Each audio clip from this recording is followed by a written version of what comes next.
guru SDN Kalang 1 dan 2. Pertama-tama marilah kita panjatkan puji syukur kehadirat Allah SWT, di mana yang telah melimpahkan rahmat, taufik serta hidayahnya kepada kita semua, sehingga kita dapat berkumpul pada pagi yang cerah ini dengan selamat, sehat, dan bahagia tentunya.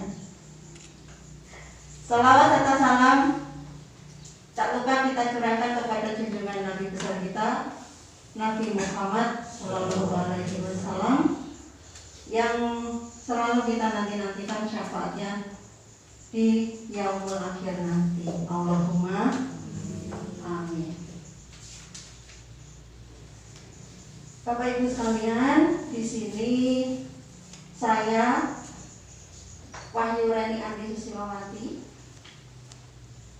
sebagai calon guru penggerak 4 dari Kabupaten Magetan ingin mengimbaskan apa yang telah kami pelajari dan telah kami laksanakan, yaitu pada modul 1.4.A.10.1 aksi nyata budaya positif.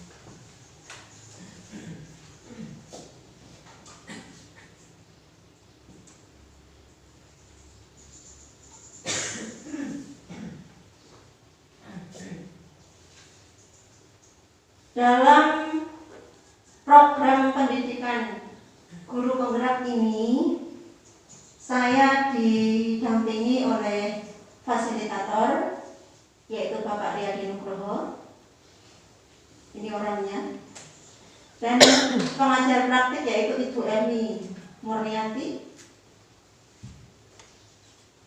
Bapak Riyadi Nugroho ini adalah pengawas SMA dan SMK daerah Jawa Tengah. Kemudian pengajar praktik ini adalah guru SMKN 1 Magetan. Nah, sebelum saya menjelaskan tentang apa itu budaya positif, saya kenalkan terlebih dahulu tentang pendidikan guru penggerak. Apa itu pendidikan guru penggerak? Nah, guru penggerak sendiri adalah pemimpin pembelajaran yang mendorong tumbuh kembang murid secara holistik, aktif, dan proaktif dalam mengembangkan pendidik lainnya untuk mengimplementasikan pembelajaran yang berpusat kepada murid, serta menjadi teladan dan agen transformasi ekosistem pendidikan untuk mewujudkan profil pelajar Pancasila. Lantas apakah pemimpin pembelajaran itu hanyalah seorang guru penggerak? Tidak, Bapak Ibu. Pemimpin pembelajaran itu tentunya Bapak Ibu guru juga termasuk. Jadi seluruh guru adalah pemimpin pembelajaran. Tetapi khususnya dalam pendidikan program penggerak ini, pendidikan guru penggerak ini berpusat kepada murid yang sebelumnya pendidikan itu berpusat pada guru.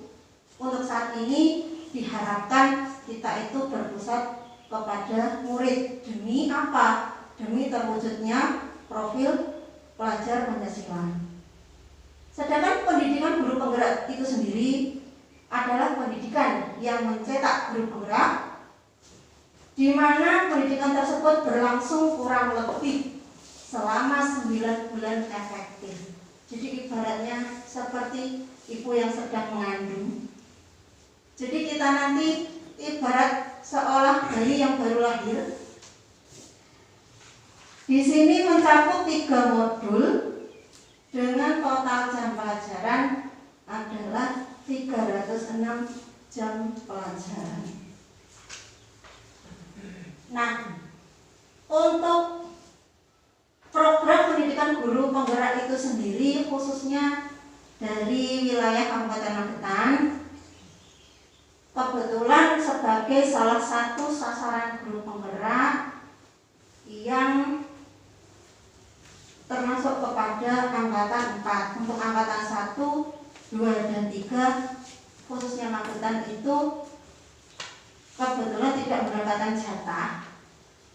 Kemudian untuk angkatan 5, 6, dan 7 itu juga jatahnya wilayah kabupaten lain. Mungkin nanti angkatan ke 9 kita kurang tahu, mungkin nanti Magetan juga ikut termasuk kembali.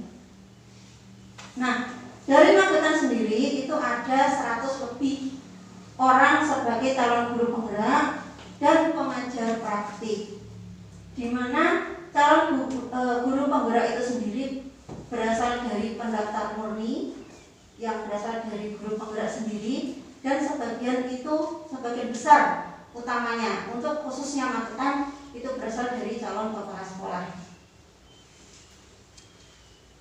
Dan sampai di sini kami baru menyelesaikan 1 modul dari 3 modul. Untuk hari ini kami baru memasuki modul yang kedua. Hari ini tepat jam 9 ini mulai itu diadakan pretest sampai nanti jam 9 malam. Berikutnya cakupan penggerak. Apakah cakupan penggerak itu hanyalah dari guru penggerak saja?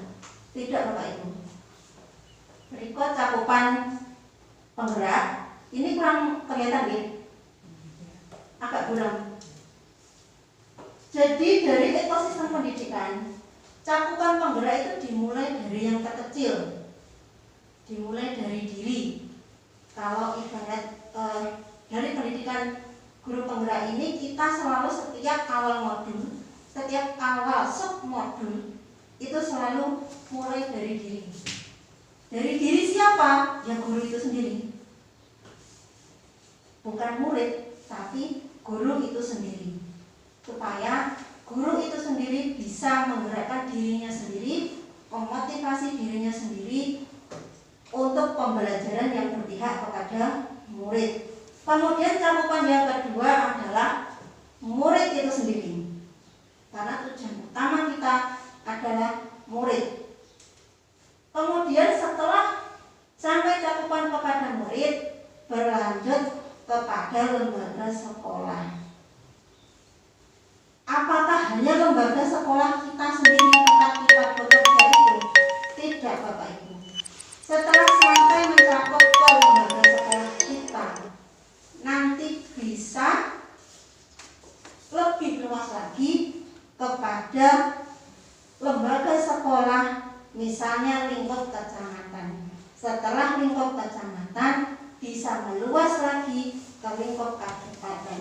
Setelah kabupaten meluas lagi sampai seluruh Indonesia. Karena tujuan kita demi Indonesia yang lebih maju lagi.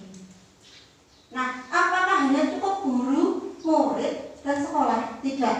Tetapi semua unsur pendukung pendidikan itu juga termasuk. Siapa saja unsur pendukung pendidikan itu? Yang pertama mulai dari ini. Orang tua, wali murid, dan komite. Kemudian pengawas sekolah. Berikutnya adalah dinas pendidikan. Apakah hanya ini? Tidak, Bapak Ibu. Ini termasuk komunitas praktisi juga.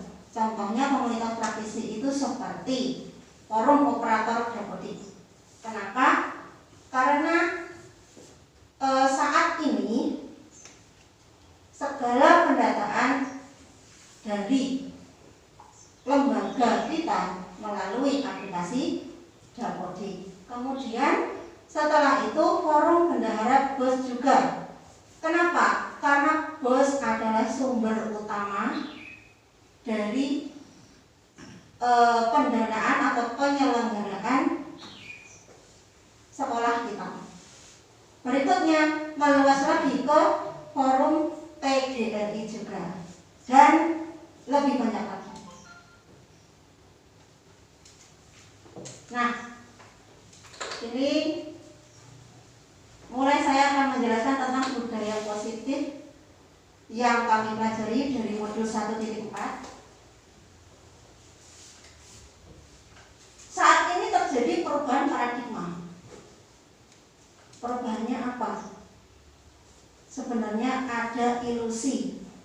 Apa itu ilusi, Bapak Ibu?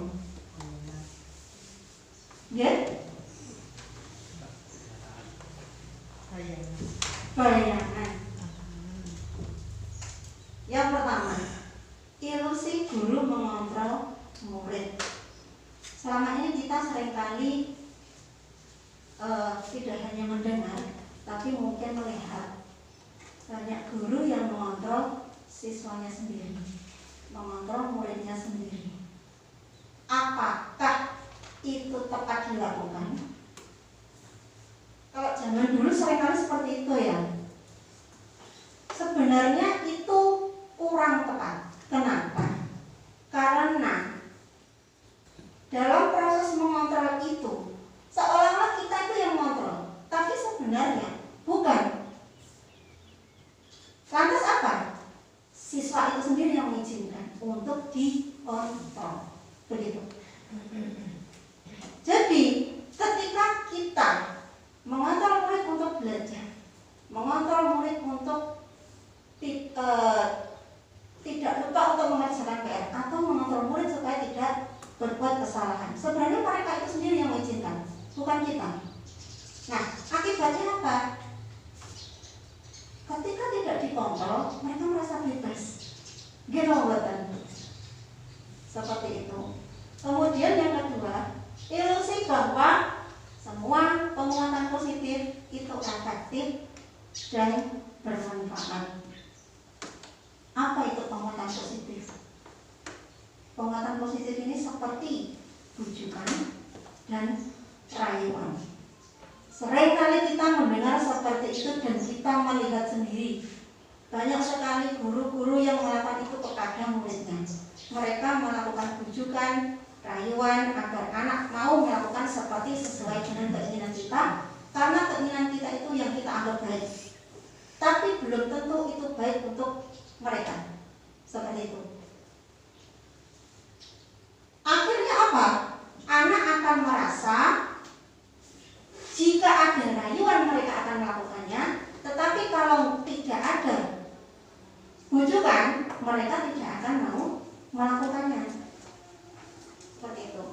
Berikutnya adalah ilusi bahwa kritik dan membuat orang merasa bersalah dapat menguatkan karakter.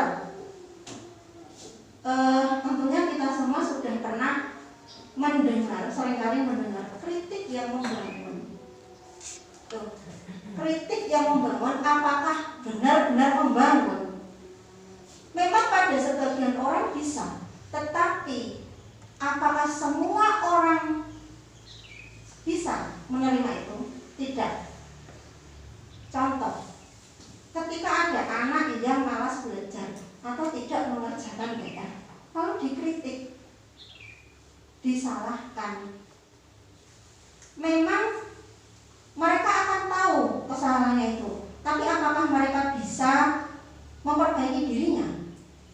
Saat itu mungkin bisa, tapi apakah lain waktu bisa? Tidak. Karena kalau ada yang mengkritik, mereka baru mau melakukan. Sedangkan ketika tidak ada yang mengkritik, mereka juga merasa bebas. Hampir sama dengan penguatan positif. Sebenarnya kalau penguatan positif melalui rayuan dan bujukan. Berikutnya, ilusi bahwa orang dewasa memiliki hak untuk memaksa. Seringkali kita melihat dan mendengar orang dewasa itu memaksa anak harus A, anak harus B, anak harus C. Misalnya seperti itu. Kenapa mereka memaksa? Karena merasa itu adalah sebuah tanggung jawab.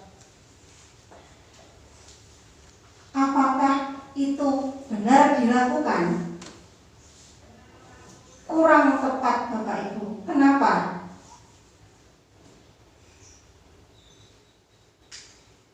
Karena itu akan menimbulkan semacam permusuhan di antara keduanya. Karena ada paksaan. Anak seringkali tidak mau dipaksa. Gimana Bapak? Mereka punya hak seperti itu. Mereka punya hak untuk kebebasan, mempunyai hak untuk memilih. Jadi ketika orang dewasa, guru atau orang tua memaksa anak untuk belajar, mereka tidak akan masuk apa yang dipelajari itu. Seperti itu. Nah, maka untuk mengatasi itu apa? Untuk mengatasi itu kita bisa melakukan yang namanya disiplin positif. Disiplin positif ini sesuai dengan apa yang disampaikan oleh Bapak Ki Hajar Dewantara, di mana apa yang ditetapkan adalah ini, di mana ada kemerdekaan, disitulah harus ada disiplin yang kuat. Kenapa begitu? Karena dalam kehidupan yang disiplin, maka akan muncullah kemerdekaan tersebut. Disiplin di sini yang dimaksudkan bukan disiplin untuk mematuhi peraturan, untuk mematuhi tata tertib, tetapi disiplin positif untuk diri kita sendiri. Jadi untuk anak itu sendiri.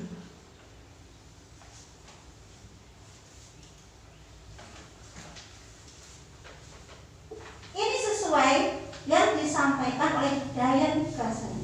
Ini orangnya, Dayan Ghazali. Dia menjelaskan bahwa kata disiplin itu berasal dari kata disiplina yang artinya belajar. Kata disiplin juga berasal dari akar kata yang sama dengan disciple atau murid atau pengikut. Nah, sampai disiplin positif, maka kita akan masuk pada motivasi perilaku manusia. Motivasi yang pertama adalah untuk menghindari ketidaknyamanan atau hukuman. Ketika guru membuat tata tertib, membuat aturan kelas, kemudian memaksakan kepada anak untuk mengerjakan tugas A, B, C, dan seterusnya, maka anak tersebut pasti akan berusaha untuk menghindari ketidaknyamanan dan hukuman. Kalau tidak ada hukuman, bagaimana? Mereka tidak akan mengerjakan. Betul atau tidak? Seperti itu ya. Kemudian motivasi yang kedua, untuk mendapatkan imbalan atau penghargaan dari orang lain. Nah, ini biasanya anak akan mau mengerjakan, mau melakukan tindakan jika ada imbalan seperti minimal pujian. Kalau tidak ada pujian, mereka pun juga tidak akan melakukan.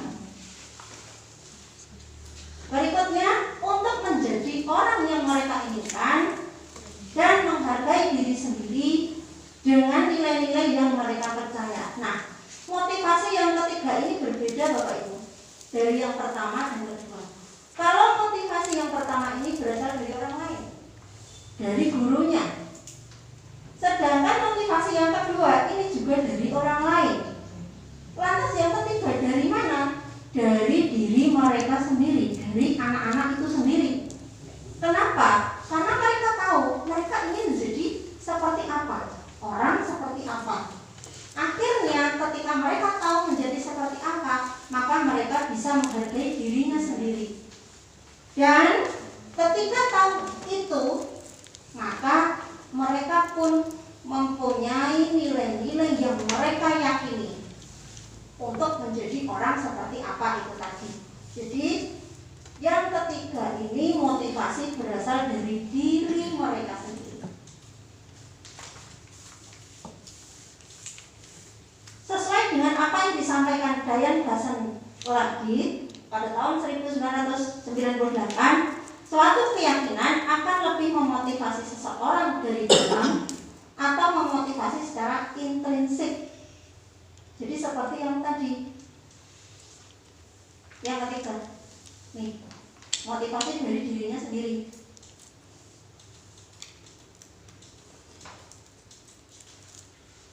Jadi kalau mereka memotivasi dirinya sendiri dari dalam, otomatis mereka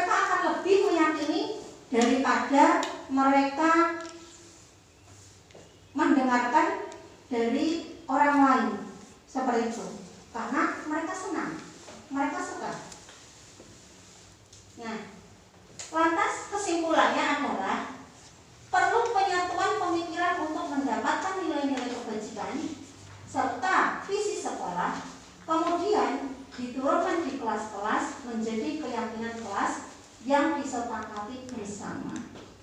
Nih, jadi ketika sekolah mempunyai visi, guru sendiri mempunyai visi, maka kita turunkan ke kelas-kelas masing-masing dan membuat keyakinan kelas itu untuk disepakati bersama. Bersama siapa? Apakah guru? Bukan, tetapi siswa. Yang membuat kesepakatan kelas, yang membuat keyakinan kelas itu juga siswa itu sendiri bersama guru. Jadi tidak seperti dulu, yang membuat aturan kelas adalah guru, yang membuat tata tertib kelas adalah guru. Tidak Bapak Ibu, karena mereka akan cenderung takut. Jadi mereka cenderung menghindari ketidaknyamanan, menghindari permasalahan. Tetapi kalau keyakinan kelas yang membuat mereka sendiri, kan yang membuat mereka sendiri, mereka yang berjanji sendiri, dan mereka yang meyakini, otomatis akan tumbuh dari diri mereka sendiri untuk melakukan yang lebih baik. Ini contohnya, contoh keyakinan kelas yang dibuat oleh anak. Saya tidak akan datang terlambat lagi ke sekolah. Saya akan belajar dengan sungguh-sungguh. Saya akan membuang sampah pada tempatnya. Sebenarnya kita seringkali mendengar hal semacam ini, tetapi bukan anak yang membuat, melainkan guru.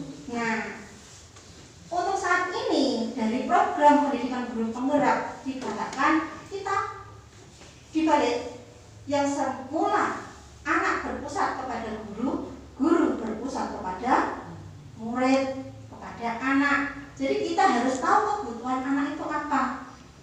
Seperti itu. Nah, sampai pada keyakinan kelas, otomatis kita akan tahu kebutuhan dasar anak. Sebelum sampai kebutuhan dasar anak, ada 5 kebutuhan dasar manusia. Yang pertama, kebutuhan bertahan hidup, survival. Yang kedua, cinta dan kasih sayang atau kebutuhan untuk diterima. Yang ketiga, penguasaan, kebutuhan pengakuan atas kemampuan. Yang keempat, kebebasan atau kebutuhan akan pilihan. Dan yang kelima, kesenangan atau kebutuhan untuk merasa senang. Tentu kalau kebutuhan bertahan hidup kita sudah paham sendiri. Kebutuhan manusia untuk bertahan hidup itu apa? Kebutuhan primer, sandang, pangan, dan papan, sudah jelas. Tetapi masuk pada yang kedua, kebutuhan cinta dan kasih sayang. Ini lebih kepada psikologis mereka dan juga kita sendiri. Semua orang pasti membutuhkan untuk diterima pada lingkungan sosial. Kemudian anak sendiri pasti membutuhkan diterima oleh orang tuanya, diterima oleh gurunya, disayangi dan dicintai. Seperti itu. Kemudian penguasaan, kebutuhan pengakuan atas kemampuan. Anak-anak itu mempunyai berbagai macam karakter, mempunyai berbagai macam keterampilan. Semua anak tidak ada yang bodoh. Semua anak itu pandai. Tetapi memang bakat mereka berbeda, potensi mereka berbeda, tidak sama. Karena itu, dari semua anak itu yang mempunyai potensi berbeda, semuanya pasti ingin mendapatkan pengakuan atas kemampuan mereka, seberapapun kemampuan mereka. Kemudian kebebasan, kebutuhan akan pilihan. Sebagai contoh, misalnya ada anak yang pagi tidak sarapan. Ibunya menyiapkan bekal untuk sekolah. Lalu ketika sampai sekolah, apakah dimakan? Belum tentu. Karena apa? Terkadang anak tidak suka lauknya atau mungkin tidak suka makanannya, mungkin ketemu jajan yang lebih enak, jajan yang mereka sukai. Lantas ketika sampai rumah, loh kok tidak dimakan? Seperti itu. Karena anak mempunyai pilihan. Seperti itu. Lalu berikutnya kebutuhan kesenangan. Kebutuhan untuk merasa senang. Contohnya ketika ada anak yang senang menggambar, ketika diajar, ketika ada dalam pembelajaran, guru sedang menerangkan atau sedang anak disuruh untuk mengerjakan tugas, karena senang menggambar itu kadang-kadang pada bukunya digambari. Pernah melihat seperti itu, nggih? Nah, seperti itu. Terus ada lagi anak yang merasa senang menyanyi. Ketika mereka diberi tugas, nyanyi aja. Seperti itu. Padahal gurunya sudah seringkali bilang saat pelajaran, bukan pelajaran SBDP, jangan menyanyi. Seringkali mendengar seperti itu atau mungkin kita sendiri ya. Nah, sebagai contoh, ini ada kasus. Ibu guru bilang, aku tidak boleh bersenandung sewaktu mengerjakan tugas. Katanya, kelas harus tenang, tidak ada suara. Padahal, kan aku suka dan senang menyanyi. Lantas kebutuhan anak ini apa? Ini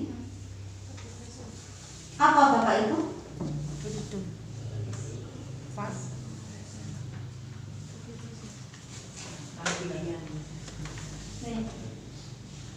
Ini yang pertama, kasusnya ini ibu guru bilang aku tidak boleh bersenandung sewaktu mengerjakan tugas.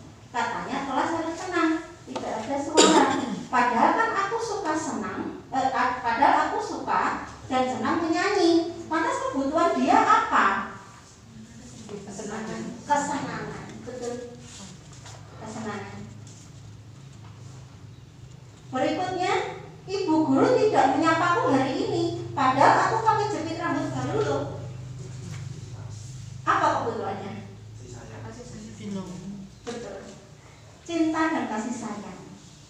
Ingin diperhatikan oleh gurunya karena pakai jepit baru. Lalu yang ketiga, aku bosan. Masa belajarnya cuma gitu-gitu aja, dengerin ibu guru aja. Apakah ini? Apa kebutuhan anaknya?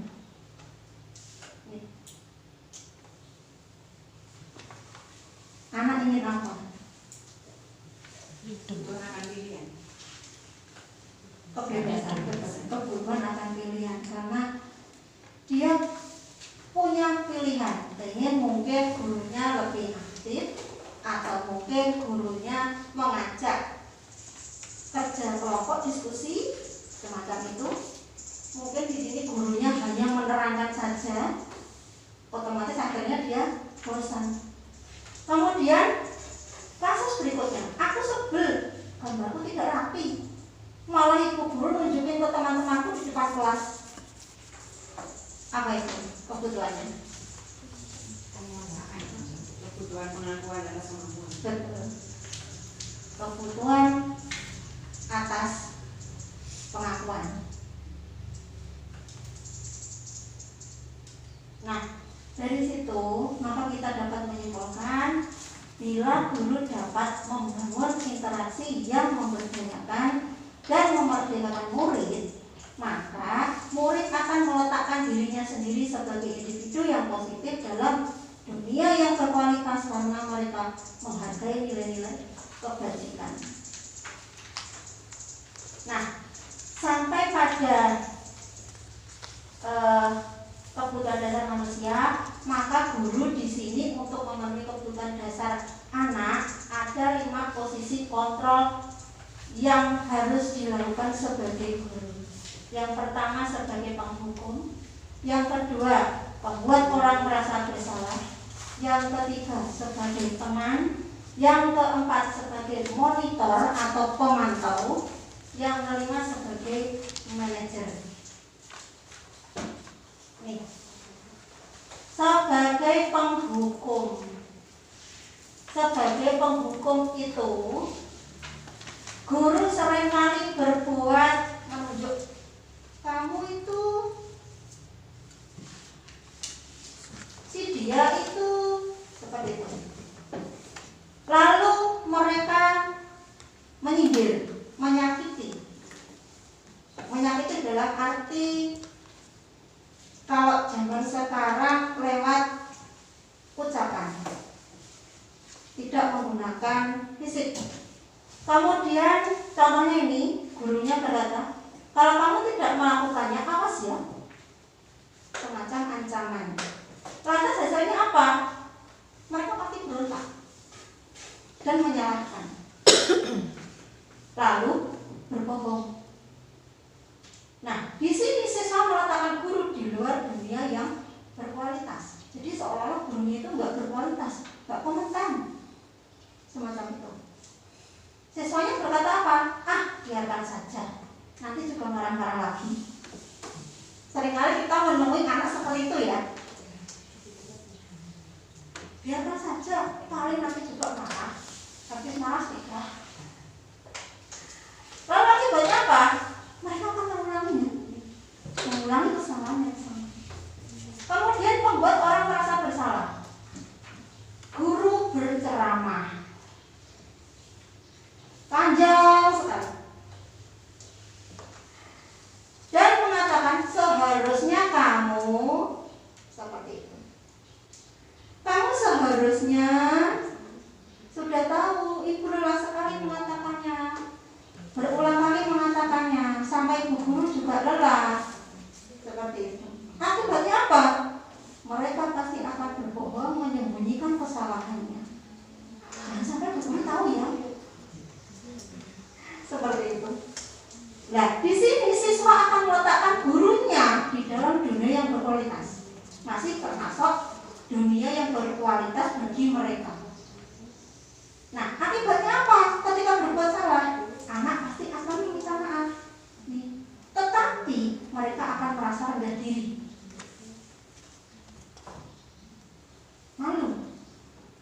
Nah, jadi kedua, posisi kontrol ini, motivasi perilaku manusia yang ada adalah menghindari hukuman. Jadi mereka menghindari ketidaknyamanan, menghindari permasalahan. Gak usah ngomongin ke guru, nanti kamu dimarahi. Seperti itu. Lalu posisi kontrol yang ketiga, teman, guru akan membuatkan alasan-alasan untuk siswa-siswanya. Ayolah, lakukan demi ibu. Hasilnya apa? Mereka ketergantungan terhadap gurunya tersebut karena merasa gurunya temannya. Nah, di sini siswa meletakkan guru sebagai orang yang sangat penting di dunia berkualitas bagi diri mereka. Contohnya perkataan dari anak, saya pikir bapak itu teman saya, ternyata begitu. Akhirnya mereka kecewa. Nah, akhirnya apa setelah kecewa? Mereka lemah, tidak mandiri. Kemudian posisi kontrol yang keempat, pemantau. Pemantau di sini pasti akan menghitung, mengukur. Anak itu nilainya segini, kemampuannya segini. Contohnya itu. Kemudian ketika anak berbuat salah, guru akan bertanya apa peraturannya, karena peraturan yang membuat gurunya. Akibatnya apa? Anak akan menyesuaikan diri bila diawasi. Ketika tidak diawasi bagaimana? Bebas. Nah, di sini siswa meletakkan gurunya dan peraturan itu beserta hukuman di dunia yang berkualitas. Contohnya ini kata-kata anaknya, berapa banyak bintang yang saya harus peroleh ketika mengerjakan tugas. Aku harus dapat bintang yang banyak dari guru, karena gurunya memantau nilai anak ini segini. Seperti itu. Nah, dari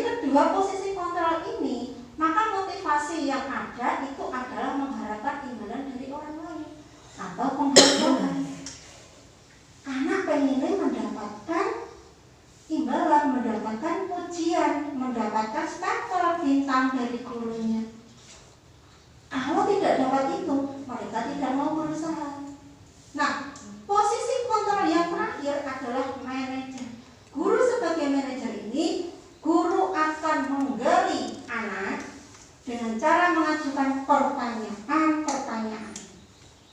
Jadi contohnya ketika anak berbuat salah, tidak berbuat salah. Sebagai contoh tentang nilai anak atau pembelajaran anak. Anak A pandai. Saya pernah punya murid, satu anak itu pandai, nilainya selalu tinggi karena anaknya rajin, anaknya tekun. Nah, suatu waktu semester 2 kalau nggak salah, anak itu nilainya turun. Akhirnya saya dekati, saya beri pertanyaan, kenapa? Ada apa? Ternyata dia jam belajarnya berkurang karena disuruh ibunya untuk ngomong adiknya. Nah, ternyata timbullah permasalahannya. Oh, ternyata itu kebutuhannya, berarti anak itu butuh waktu untuk belajar karena waktunya tersita untuk ngomong adiknya. Otomatis harusnya bekerja sama dengan orang tua. Itulah posisi manajer. Contoh lagi ketika anak berbuat salah, guru bisa mengajukan pertanyaan, kenapa dia mau melakukan kesalahan itu. Pasti anak itu punya alasan, tidak mungkin tidak. Meskipun alasannya sekecil apapun. Contohnya ketika anak jahil kepada temannya, ketika ditanya, asik Bu. Pernah dengar seperti itu gitu. Sebenarnya temannya nggak nakal, tetapi dia yang jahil karena merasa itu sebuah kesenangan. Asik, mereka merasa asik. Maka kita harus menanyakannya, kita harus menggalinya. Apa yang kita yakini pada kesepakatan kelas? Karena kan pada awal semester kita membuat kesepakatan kelas. Maka kita tanyakan kembali ketika anak itu berbuat salah. Yang kita yakini dulu apa? Perbuatanmu itu benar atau tidak? Maka mereka akan menjawab sendiri. Mereka akan tahu sendiri apakah itu salah atau benar. Nah, dari situ mereka akan introspeksi sendiri. Bukan kita yang menyalahkan, tapi kita menggali. Nah, akhirnya apa? Hasilnya bisa menguatkan pribadi anak. Melalui apa penguatannya? Setelah kita menanyakan,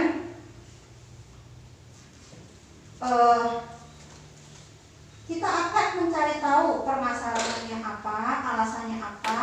Lalu kita tanyakan kembali sebenarnya itu salah atau tidak. Kemudian ketika ada kesalahan, maka kita menanyakan kepada dia kembali, sebaiknya bagaimana. Kalau itu memang salah, maka anak akan menemukan sendiri.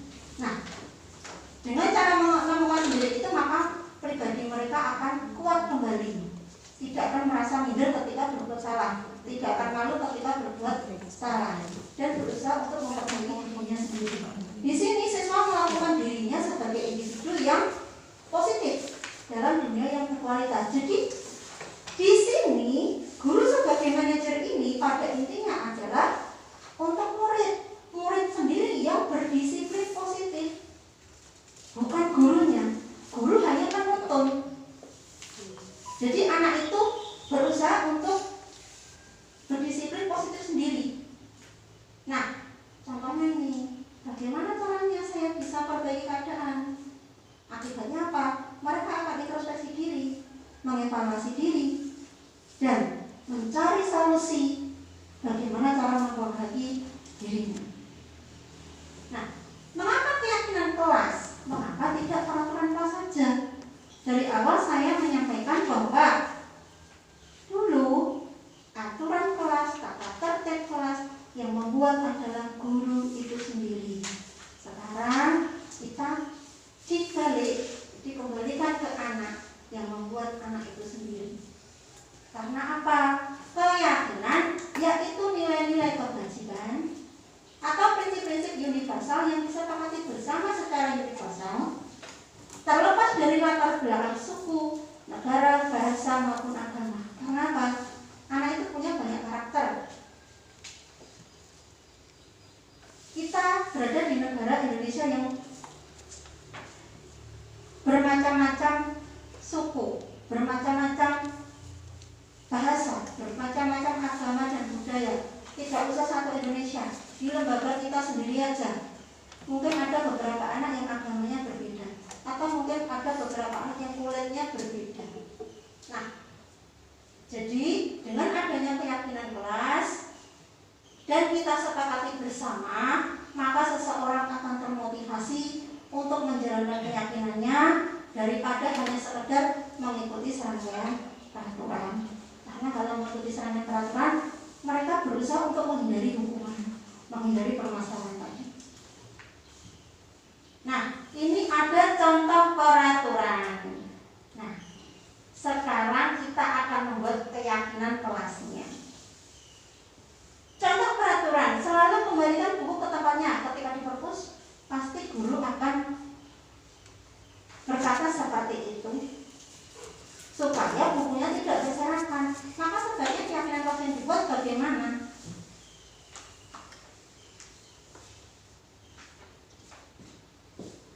Bagaimana Bapak Ibu?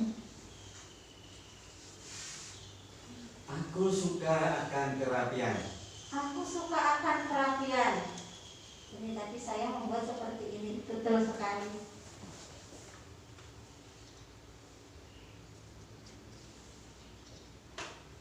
Saya gantinya dulu ya.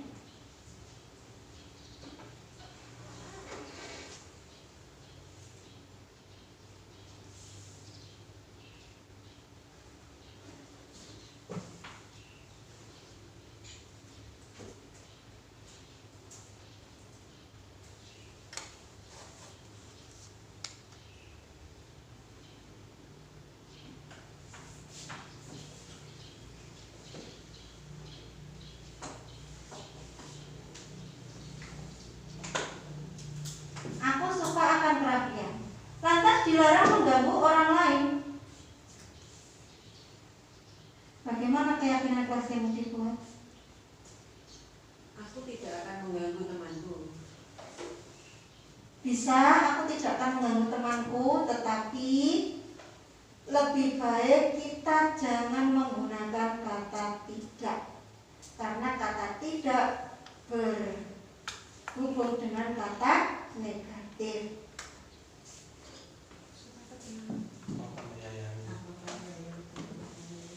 Aku akan, saya akan rukun dengan teman. Hampir sama dengan saya akan menyayangi temanku. Karena menyayangi akhirnya timbullah rukun. Lalu hadir di sekolah 15 menit sebelum pembelajaran dimulai. Saya akan datang lebih awal. Saya akan datang lebih awal. Kami adalah murid yang tepat waktu. Sama, hanya kata-kata yang berbeda.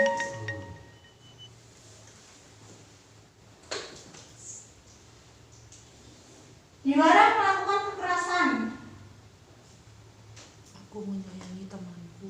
Aku menyayangi temanku.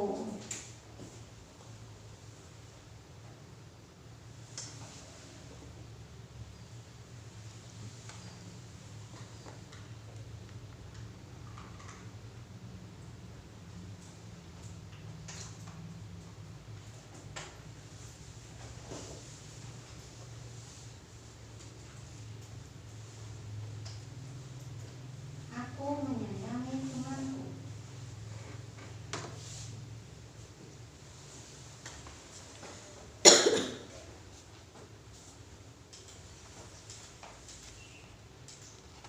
Lantas berikutnya dilarang menggunakan narkoba. Hidup sehat sebagian dari iman. Hidup sehat, kami siswa yang sehat. Bergantian atau menunggu giliran. Kesabaran. Apa? Aku hidup yang sabar. Sabar ya. Mungkin ada kata-kata yang Disiplin. budayakan antri. Budayakan. Gunakan masker. Patuhi protokol kesehatan. Bagaimana? Protokol kesehatan. Patuhi Mengatakan protokol kesehatan. kesehatan. Berikutnya, jangan berlari di kelas atau koridor. Ada kata jangan. Sebaiknya tidak menggunakan kata-kata negatif. Kita gunakan kata-kata positif. Bagaimana? Kami anak yang satu. Gimana? Kami Saya anak yang akan satu. sopan di kelas. Sopan di kelas, mungkin ada yang lain. Ketika anak berlari di koridor, di jalan, mungkin ada yang terpeleset atau mungkin terjatuh, ya kan? Sebaiknya bagaimana? Hati-hati. Saya akan hati-hati di kelas. Jalan. Aku suka bermain di halaman. Oh, di halaman. Ini di koridor loh, di kelas loh deh. Saya tidak akan berlari di kelas. Hindari kata tidak.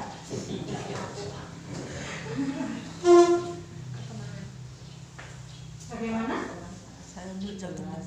Daripada berlari lebih baik Berjalan. nah, kami senang berjalan di kelas atau koridor.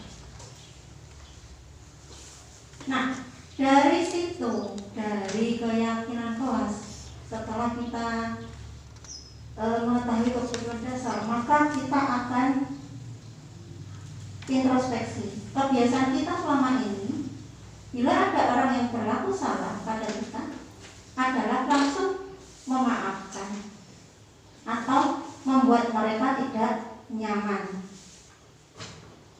Contoh, ketika guru di kelas, ada anak yang berbuat salah, ada guru yang mengabaikan, dibuat amin lalu istilahnya memaafkan saja, pasti ada seperti itu. Atau sebaliknya, gurunya marah, pasti itu sering kali ya. Dan kita cenderung untuk fokus pada kesalahan mereka daripada mencari cara bagi mereka untuk memperbaiki dirinya. Butuhnya disalahkan aja karena kamu salah. Fokusnya pada kesalahan dan tidak fokus pada mereka bisa memperbaiki atau enggak, mereka mengulanginya lagi atau enggak. Kita nggak fokus pada itu. Nah, lalu bagaimana kita bisa menggunakan segitiga restitusi? Apa itu segitiga restitusi? Ini segitiga restitusi itu seperti ini. Langkah pertamanya adalah validasi tindakan yang salah. Tugas kita sebagai manajer, kita memvalidasi terlebih dahulu. Belum tentu anak itu salah. Kadang-kadang ada yang melapor, Bu, si A nakal, Bu, anak nakal. Tapi belum tentu anak nakal, karena kita nggak tahu. Nah, jadi kita harus memvalidasinya, mencari tahu dengan cara anaknya dipanggil dari hati ke hati. Kita tanyakan, kamu punya alasan berbuat salah itu kenapa? Nah, setelah itu maka kita menanyakan pula, adalah cara yang lebih baik untuk mendapatkan yang kamu butuhkan. Setelah kita tahu alasannya apa, oh ternyata kebutuhannya itu, maka kita menanyakan yang lebih baik seperti apa untuk mendapatkan kebutuhan itu. Nah, setelah memvalidasinya, kita menanyakan keyakinan yang telah dibuat. Keyakinan kelas apa yang telah kita sepakati kepada anak itu, karena dia sudah membuat kesepakatan kelas di awal semester. Karena dia berbuat salah, dia yang sudah berjanji, maka kita kembalikan lagi ke dia. Apakah perbuatanmu ini benar? Ketika dia tahu bahwa itu salah, maka kita tanyakan, kamu ingin menjadi orang seperti apa? Sesuai dengan keyakinan kelas yang sudah kita buat, yang sudah kita yakini. Lantas bagaimana? Mereka akan mencari solusi sendiri. Bukan kita yang memberikan solusi, tapi mereka. Kebanyakan guru memberikan solusi langsung. Kamu harusnya gini, kamu jangan gitu.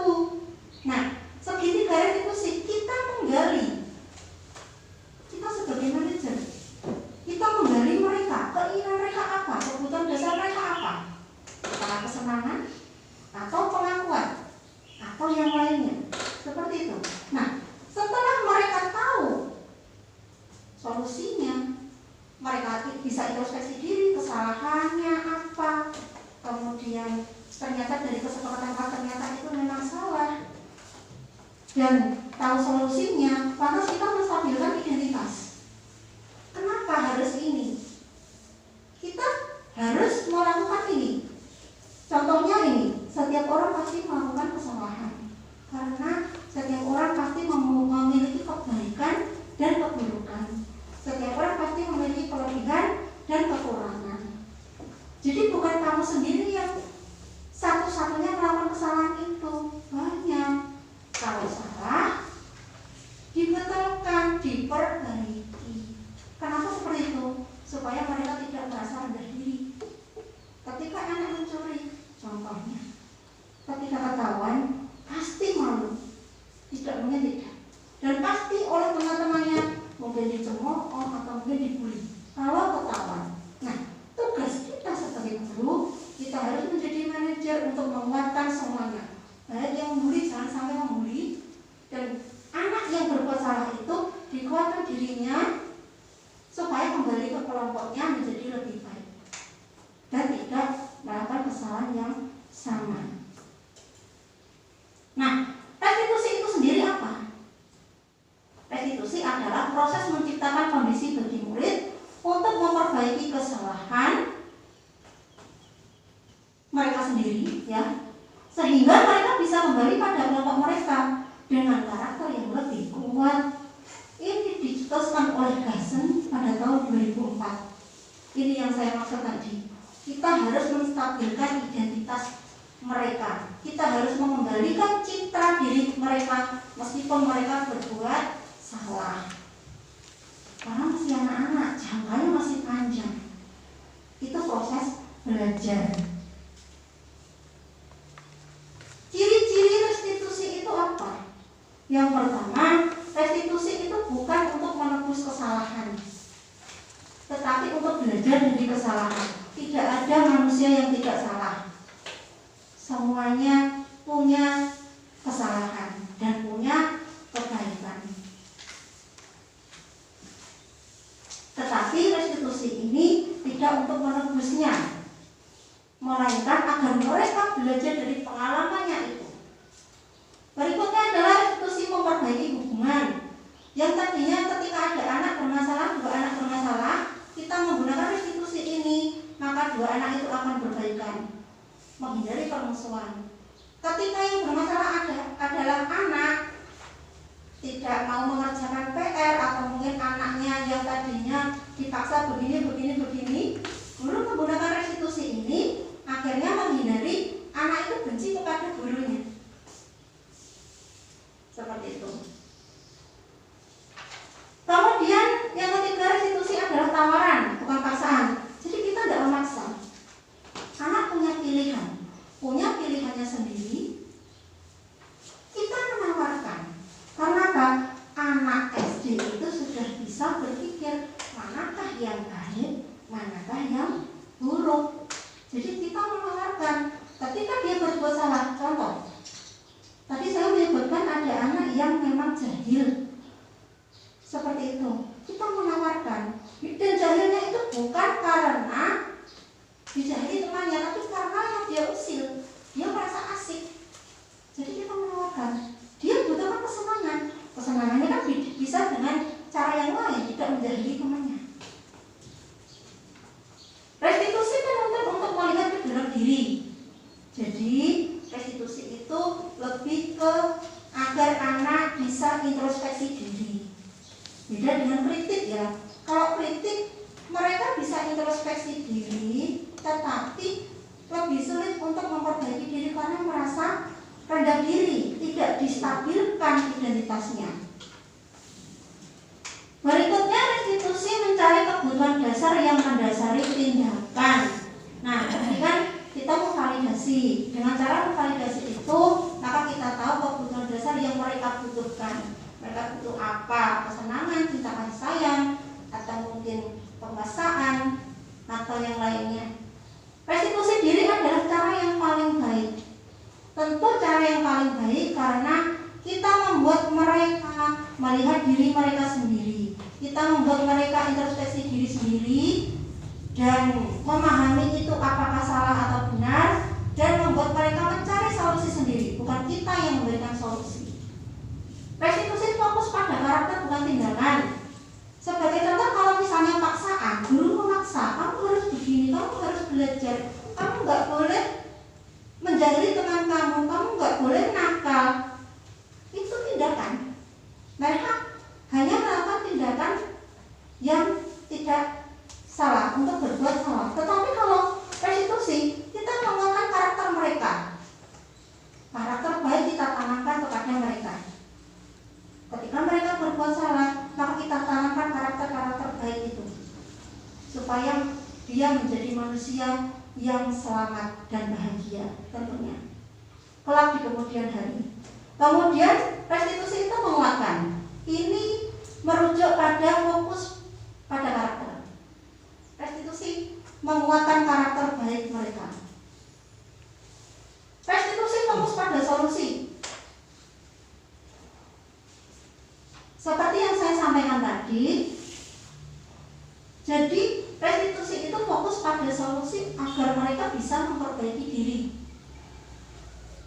Beda dengan kritik. Kalau kritik itu kan fokus pada introspeksi saja, bukan solusi. Kritik itu nggak ada solusi. Kalau restitusi, kita fokus pada mereka bisa menemukan solusi. Lalu restitusi mengembalikan murid yang berbuat salah pada kelompoknya. Seperti yang saya sampaikan tadi, ketika anak berbuat salah, kalau kita judge, kita langsung menyebut dia salah, otomatis temannya pasti mungkin terjadi pembulian. Macam oh, kita harus menguatkan diri mereka. Salah nggak apa-apa, diperbaiki, jangan sampai mengulanginya. Jadi ketika mereka kembali kepada kelompoknya, mereka seperti kembali semula, tidak merasa rendah diri. Nah, itu tadi tentang materi budaya positif yang telah kami pelajari. Kemudian ini contoh yang telah saya laksanakan, membangun kebiasaan budaya positif dalam pembelajaran yang berpihak pada murid. Yang saya lakukan yang pertama adalah membuat perencanaan tindakan aksi nyata saya, mulai dari membuat kesepakatan kelas bersama anak. Saya program dulu sebelum membuat kesepakatan kelas. Nah, sebelum saya melaksanakan program itu, setelah melaksanakan, saya meminta izin terlebih dahulu kepada ibu kepala sekolah, karena berkaitan apa yang akan saya lakukan dalam perubahan paradigma dalam pembelajaran yang saya lakukan di sekolah. Berikutnya, saya juga berkolaborasi dengan rekan kerja Bapak Ibu guru. Karena apa? Perubahan ini tidak akan maksimal kalau tidak ada tim. Kalau dilakukan sendiri pasti berat. Kita membutuhkan orang lain untuk melakukan perubahan. Berikutnya ini aksi nyata 5 kebutuhan dasar manusia dan teori kontrol. Saya membuat keyakinan kelas bersama anak-anak, mereka membuat sendiri, lalu kita tempelkan pada ini papan. Jadi mereka yang membuat sendiri, bukan saya, untuk kita sepakati bersama. Kalau nanti mereka membuat sesuatu mungkin kesalahan, nah ini loh janjimu, seperti itu. Ini keyakinan kelasnya. Sebenarnya ini ada banyak, karena nggak cukup, ini di bawah sini masih ada. Ini murid saya cukup banyak, 50 anak. Perempuannya 1, laki-lakinya 40. Nah, ini aksi nyata restitusi. Ini namanya Nino, anaknya pandai, tetapi anaknya usil, suka menjadi temannya. Waktu itu terjadi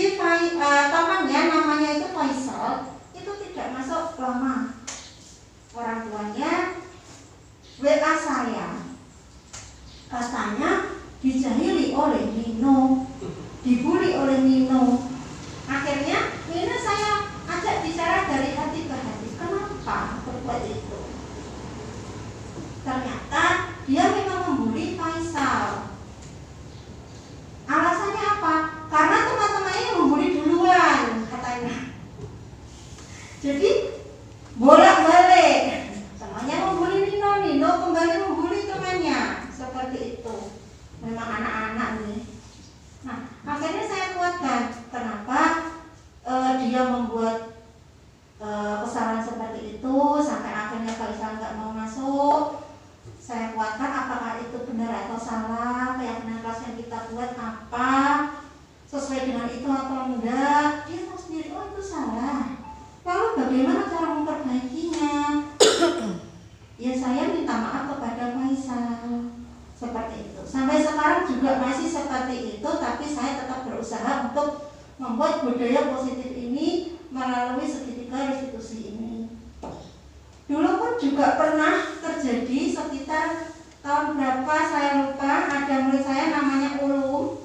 Waktu itu dia kelas 2, anaknya memang unik Dan menarik. pasti tahu sendiri. Dia mungkin waktu itu dibully temannya karena dia bilangnya seperti itu. Yang terjadi, banner di depan kelas saya itu disobek. Akhirnya anaknya saya ajak ke kelas 4, waktu itu saya guru kelas 4, saya tanyai dari hati ke hati, kenapa kamu berbuat seperti itu? Oh ternyata dia diejek oleh temannya, tapi marahnya itu gak seperti anak biasanya. Marah, sangat marah, bahkan tas temannya itu dibuang. Akhirnya saya dekati, saya gali apakah itu benar atau salah. Tapi waktu itu belum ada kesepakatan kelas seperti ini. Tahun berapa saya lupa, anaknya sekarang kelas 4, waktu itu masih kelas 2. Nah akhirnya lambat laun anaknya mengerti. Setelah saya gali ternyata anak itu keluarga broken. Ya kita tidak bisa memungkiri itu. Biasanya anak keluarga broken mungkin terjadi semacam itu. Anak itu saya dekati, akhirnya lambat laun dia marahnya agak berkurang. Intensitas kemarahannya ketika diajak temannya agak berkurang. Masih belum 100%, tetapi jauh lebih baik. Karena seiring dengan pertumbuhan dan perkembangan dia sendiri. Nah itu tadi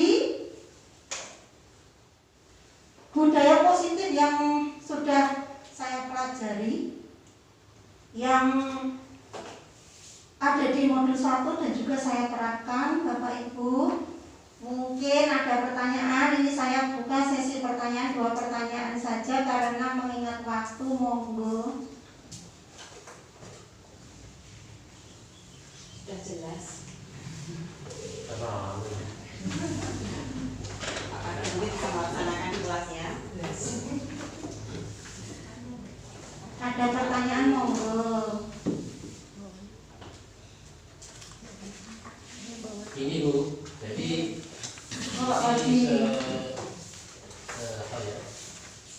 kita jangan sampai mengatakan tidak atau harus itu ya. Kita hindari kata negatif. Ya. Karena intinya kita melakukan budaya positif agar menjadi disiplin positif kepada diri kita masing-masing, baik guru dan juga murid.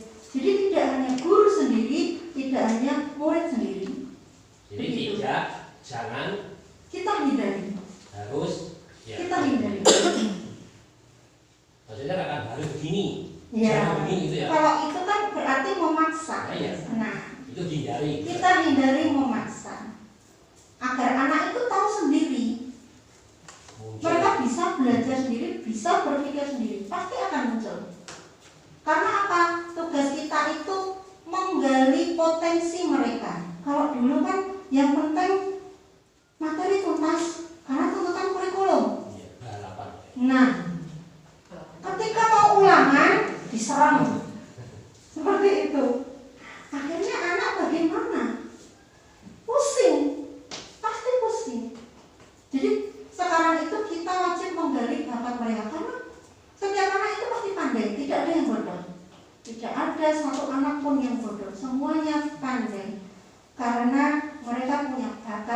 masing-masing. Kita lah yang bertugas untuk menggalinya dan mengembangkannya. Begitu. Mungkin ada lagi, monggo.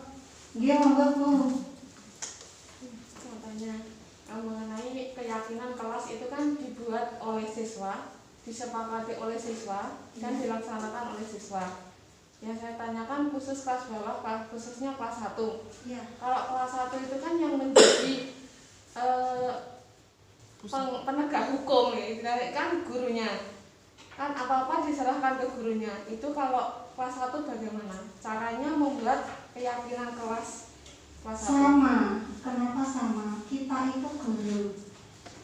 Ada yang disampaikan oleh Ki Hajar Dewantara, Engarso Sengtulodo, ya, Madya, Teguri. Nah, guru itu menuntun. Sebelum menuntun menjadi teladan, ya kan? Engarso Sengtulodo, kita sebagai guru, ibaratnya kita artisnya, ya kan? Kita yang disorot, jadi kita harus menjadi panutan mereka. Kita menjadi teladan. Setelah menjadi teladan, apa yang kita lakukan? Kita tuntun.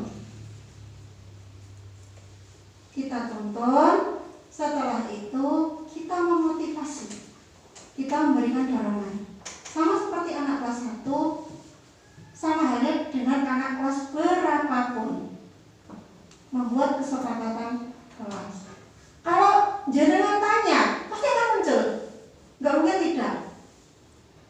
Kamu inginnya kelasnya seperti apa? Bu, saya ingin kelasnya yang ada hiasannya, apa itu? Pasti ada seperti itu. Itu anak kelas bawah, ya? Seperti itu. Kamu sukanya belajar apa? Bu, saya nggak mau menggambar, saya sukanya menyanyi. Seperti itu. Jadi kita kan membuat kesepakatan kelas bersama dulu. Setelah itu kita melakukan pembelajaran yang berpihak kepada mereka. Mungkin ada pertanyaan lagi. Sudah 2, nggih. Waktunya tidak cukup. Mungkin lain waktu bisa disambung lagi. Sudah jelas nggih, Mbak? Terima kasih. Demikian Bapak Ibu, paparan saya yang telah saya pelajari dari modul 1 dan lebih tepatnya modul 1.4 budaya positif. Dengan itu saya berharap tidak hanya saya tapi kita semua sebenarnya kenapa ada program pendidikan guru penggerak ini, karena tujuannya agar kita mewujudkan merdeka belajar dengan menyelenggarakan pembelajaran yang berpihak pada anak. Kita menghamba pada anak. Ngomong, karena kita orang tua, kita dititipi oleh orang tua yang ada di rumah mengantar ke sekolah. Kita kan ibaratnya orang tua kedua mereka. Kita ngomong, kita menuntun. Nah, supaya apa? Kita dapat mencetak generasi penerus bangsa yang berkarakter profil pelajar Pancasila. Ini Bapak Ibu. Jadi harapan kita tidak hanya guru penggerak itu sendiri. Jadi kita itu sama-sama belajar, mulai dari diri kita sendiri. Kita sebagai guru mencetak generasi penerus yang berprofil pelajar Pancasila agar negara kita menjadi negara Indonesia yang lebih maju lagi. Karena yang namanya kepandaian itu kalau karakternya lemah, bagaimana, apa artinya? Zaman sekarang seperti itu. Nah, itu dia Bapak Ibu. Mungkin ada kata-kata saya yang kurang berkenan, saya mohon maaf yang sebesar-besarnya. Sekian, saya akhiri. Wassalamualaikum warahmatullahi wabarakatuh. Salam guru penggerak. Salam.